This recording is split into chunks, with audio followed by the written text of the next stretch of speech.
folks, welcome to the You Are the Change podcast, where we help you navigate the world of social responsible and impact investing. We always say, don't just invest, invest to make an impact. So thank you for joining us. Let's have some fun. Hi folks, welcome to the You Are the Change podcast, where the mission is simple: provide a short, fast-paced podcast with guests that are going to provide sustainable ideas that you, the listener, can implement immediately. Essential fast and furious meets sustainability. We got the time on the clock. Let's get it going. Gabe Rissman from Your Stake. Welcome aboard, sir. How are you? Hey, I'm doing as well as we can in this moment. Appreciate you having me on. Hey, glad to have you. The timing's great. Again, I use you folks on a daily basis. I thought having you on here was a must. Tell everybody about what you folks do and how you could help. Sure. Your Stake tells you the impact of your investments and then helps you improve it. So basically, you want to find out where you stand on any of the issues that you care about. Climate change, animal welfare obviously is a big one.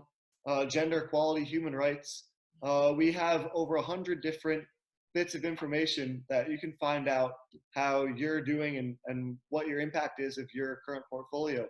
And then a lot of times people find out some new things that maybe they like and some things that they maybe don't like. So we help you take steps to actually improve your impact as well. Great. Kind of like a credit karma. You see your report, see your score, and then what you can do to make it better. Well, where can people find you guys? Where's your website? Yourstake.org. And what's the process for them to get involved, get connected? How difficult is it? Sure. So super easy. You can go on and see what the impact report information is that we have. And right now, these impact reports are available for financial advisors. So you want to get this information about your portfolio, you can show it to your financial advisor, ask them if they're using it. A lot already are. And even if they're not using Your Stake, a lot of tools are out there for financial advisors to show you the impact of your investments. Obviously, we think we provide the most and best detail. But that's something that just asking that question to your financial advisor is a big first step. And then we're adding more and more information for you to see stuff on your own and see your own impact. And then we'll probably get into this later, but anyone can take action on Your Stake. So my co-founder and I have backgrounds as climate change activists. And we realized that the best way to get companies to change on basically any issue that you really care about is to get investor pressure.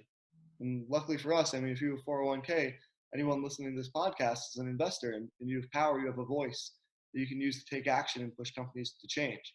So if you go on Your Stake right now, what you can do is connect with your investments and then use your shareholder voice to support petitions, to ask companies to improve their social and environmental practices, to improve the impact of what's already going on. You got it, folks. So what they do and what I utilize them for is they're gigantic. If you have any interest in having a sustainability or a portfolio that's value driven, right? There's areas that you care about: gender equality, privatized prisons, political spending, animal welfare, whatever it may be, the environment. If you're not utilizing these guys, you are wasting your vote. It doesn't cost a penny. There's nothing being sold here. It doesn't cost a dime, right? What you're able to do is go to Your Stake. So I use it for my clients, and what he's talking about is this impact report, and I'll give a little bit more detailed later, but this is something that we print for our clients. And basically what it is we go through your portfolio and we run an analysis on all the positions that you have in it, and we can tell you based on, say we, as the advisor using their information, is I could show you what type of impact you're having, what percentage of your portfolio is dedicated towards animal welfare or negative environment. And if you made some adjustments, you sold XY position and bought YZ position, what difference does that make from your sustainability? It's extremely powerful. And I always use the analogy for folks: it's no different than going to your doctor. I can't write you a prescription as your doctor until I know what the problem is. So running this impact report allows me to take a client's portfolio, put it into this program, and see what type of impact you're making, and then come back to you as a client and say, hey, We could probably do a little bit better on the environment. We could probably do a little bit better on gender pay gap. Are you interested? Here's the differences. Here's the moves that we can make. So adjusting different mutual funds or stocks or bonds can really have an impact in these areas. I mean, is that a pretty fair description of the impact analysis? Totally right. I just want to highlight one thing that's going on right now. There's one of our metrics called the access to medicine. It's evaluating access to medicine. So it's looking at how pharmaceutical companies are focusing their drug development on really crucial needs, focused on low and middle income countries, and especially in a time of pandemic, it's showing you, is your pharmaceutical company actually focusing on providing healthcare outcomes to the people that need it the most? Or are they like focused on making Viagra, something that is more of a profit generator, but less about actually providing healthcare needs and filling that social purpose to the world? So what we've got is you can see the how your pharmaceutical companies in your portfolio are doing on this metric on access to medicine. And we already have a couple financial advisors that we're working with and individuals that are seeing these scores and now getting ready to go to these pharmaceutical companies, have meetings with their management and explain how this is an important metric that matters to them. So that's the type of thing we try to empower by giving you that diagnosis and then the tools to do something about it. Well, that's a great point, because a lot of folks that are listening, understanding what we're talking about in the form of shareholder advocacy to a degree is what this would be. If you own individual stocks, a certain dollar amount for a certain period of time, you're able to go to these shareholder meetings and have a vote. You're an owner of the company, right? The problem has been for years as a mutual fund owner, you may own that individual stock inside of a mutual fund, but the manager of the mutual fund has those votes. He's the one or she's the one that's able to go to these shareholder meetings and vote for their agendas. This has been an issue from my standpoint for forever, because the majority of the clients that we meet, the majority of the clients we're meeting have mutual funds, either through their 401k at work, kids education programs, whatever it may, whatever vehicles you're using to save. In most cases, it's a mutual fund. So these folks have not had the empowerment to really make an impact with their investments, but because of the platform that you guys have created, that's changed. So now, again, everybody listening, it doesn't cost you a penny. It takes almost no effort. If you need a financial advisor, we'll have a number below. They also list them on their page that you can go to and say, hey, can you do an impact report for me? I want to see what type of difference I am or am not making, and then adjust it accordingly. What are some of the other things that folks are going on? So you hit on the head. So once we get the diagnosis, we're able to see some solutions. What are some of the solutions out there that people are going after? Sure. So that's one that I mentioned that is happening kind of through informal channels. People just telling us that, hey, they care about this and they're going to talk to their mutual fund manager, or they're going to talk to the actual companies directly about this access to medicine. We do have one that's about to start going through some formal channels. It's right now the top petition on our website, calling for these big mutual fund companies to support political transparency, political spending transparency. So it's focused on dark money in politics, and it's asking these mutual fund managers to vote and support companies disclosing their political spending, disclosing their lobbying. This is our top performing petition, got a ton of support.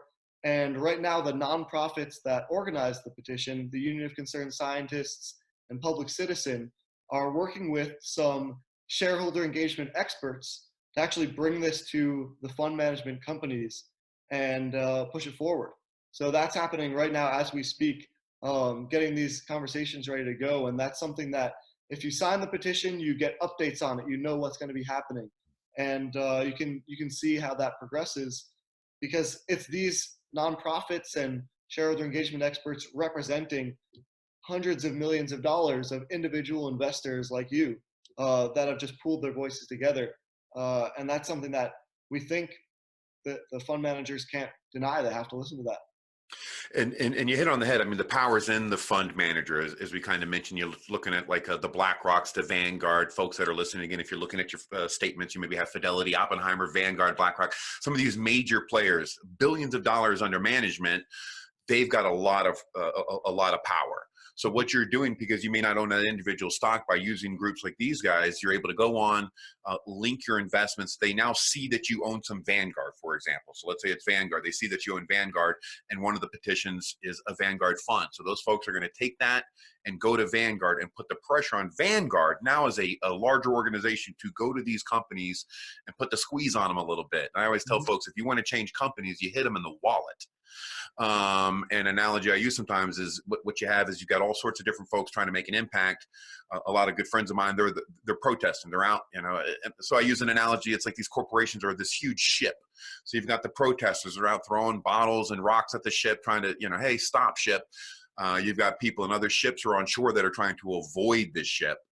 To me, social activism, shareholder advocacy is taking over the ship. I want to commandeer that ship and steer it in the direction I want. And the only way to do that is to be an owner of that company. And for a lot of folks, that's been an impossibility. But now, due to, again, the platform that you folks have, and that the majority of folks do own mutual funds, now they're able to be involved in this process. What are some of the other petitions that you think folks may be interested in? Sure. I mean, we do have one petition for some mutual funds to stop investing in animal exploitation. And that's a big one that you were involved with that one a little bit too. I don't know if you want to tell the story, but that one's huge. There's a lot of socially responsible fund managers that screen for the environment and screen for climate and screen for tobacco, but they don't screen for animal welfare. And what's going to make them do it? Just like you said, it's hearing from their investors, and when there's money on the line and the clients on the line, that's when they start to change. Yeah, and that's a great point for anybody listening with just a lean toward animal welfare, animal rights. That is an issue. There's very few mutual funds, if any. I can name two that I'm aware of that actually screen for factory farm and animal welfare in general in these funds, which seems silly to me because they're calling themselves environmental funds, and we all know that animal welfare, animal agriculture has a huge impact on that. So again, this is an opportunity. If you're listening, it doesn't. I don't know how many times I'm going to repeat this. It doesn't cost you a penny. It takes minimum effort. Go to yourstake.org and just take a peek. If there's a social issue out there, they're trying to address it. There's no question. You guys got a nice list of petitions in just about every area that you could have a social interest in, that you can make an impact, guys. Not just listening today, but actually going on once this podcast ends and linking your accounts at no cost, minimum effort, and making an impact. Again, if you need an advisor to help you with, give me a call. We'll help you. Or I'd like to, for the benefit of these guys as well, they're trying to increase their network of advisors. Talk to your advisor about signing up so he could provide this for you and he could help work with this so we can continue to spread this message. If your advisor isn't using this type of platform and showing you what your impact is, I got to question what they're doing, and you should as well. It's important, again, as a doctor, to be able to provide a diagnosis to a client. If they come in and say, look, I want to make a social impact, I've got to be able to show you that social impact or that difference. If they're not, you should have some questions. But again, these guys have been great enough to create a platform where they can log on, they can be a part of it, and they can bring this information to you, and then you guys can make some sustainable decisions. Other parting words, we got a couple quick minutes. Go ahead. What do you got? I was just going to say, just going on to that point, we hear a lot of financial advisors say how they're providing ESG or socially responsible investing solutions to their clients without any information to back it up. They basically have a checkbox that says, yes, make it socially responsible. And I just try to imagine if that same thing was applied to financial performance. Just checking a box, give me good financial performance. Then there's no data to back it up. You just trust it. People would never do that. So we try to provide the actual information and the data on the social and environmental side to show you that when you check that box, what's actually happening. That's a great point. And again, just to give you guys one more, if you guys reach out again, we'll put the contact number below. Here's just a rough draft of it. This is only one sheet. Some of the other pages that come with it tells you how you can actually be involved, how you can actually change those numbers, some other investments that you could utilize to adjust those numbers. But as a starting point for people, I tell them, understand what type of impact you're making. You got to get the diagnosis so that we know what to write. But again, folks, check out yourstake.org. Okay, appreciate you coming on. Again, folks, we kept it within the 15 minutes, so we'll virtual high five for that because that's a rarity with me. But appreciate you joining us. Check out yourstake.org. Call with any questions. But folks, if you're interested in being a sustainable investor, if you're not utilizing these types of services, Gabe hit on the point. You're just guessing. You're just guessing. So check them out. And as always, folks, don't just invest to make an impact. Thanks for joining us. Take care.